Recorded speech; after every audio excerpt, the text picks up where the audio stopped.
America की राजनीति इस वक्त एक ऐसे वॉल्केनो पर बैठी है जो किसी भी पल फट सकता है और इस आग में घी डालने का काम किया है राष्ट्रपति डोनाल्ड ट्रंप और सांसद इल्हान ओमार के बीच हुए इस अब तक के सबसे तीखे टकराव ने। अमेरिकी संसद के भीतर उस वक्त सन्नाटा पसर गया जब ट्रंप अपनी सख्त इमिग्रेशन नीति का बखान कर रहे थे। तभी अचानक मिनेसोटा की सांसद इल्हान ओमर अपनी सीट से बिजली की तरह उठी और सीधे राष्ट्रपति के चेहरे पर चिल्लाकर उन्हें हत्यारा करार दिया। ये कोई मामूली टोका टोकी नहीं थी।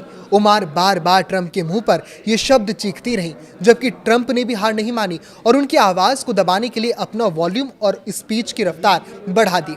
ओमार का सीधा आरोप है कि ट्रंप की जीरो टॉलरेंस वाली सरहदी नीतियों की वजह से मासूम बच्चों और परिवारों की जान जा रही है और इन मौतों का खून सीधे तौर पर ट्रंप के हाथों पर है।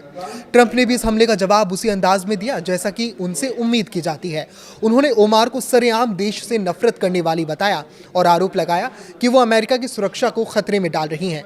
लेकिन ये कड़वाहट आज की नहीं है, बल्कि सालों पुरानी उस नफरत की आग है जिसने 2019 में तब तूल पकड़ा था जब ट्रंप ने इल्हान ओमर और उनके द स्क्वाड नाम के गुट पर नस्ल भेदी हमला करते हुए कहा था कि उन्हें वापस अपने बर्बाद और भ्रष्ट देशों में चले जाना चाहिए। सोमालिया में जन्मी और एक शरणार्थी के तौर पर अमेरिका आई इल्हान ओमर को वापस जाओ कहना ट्रंप के लिए गले की हड्डी बन गया था, जिसके चलते अमेरिकी संसद में उनके खिलाफ निंदा प्रस्ताव तक पास हुआ था।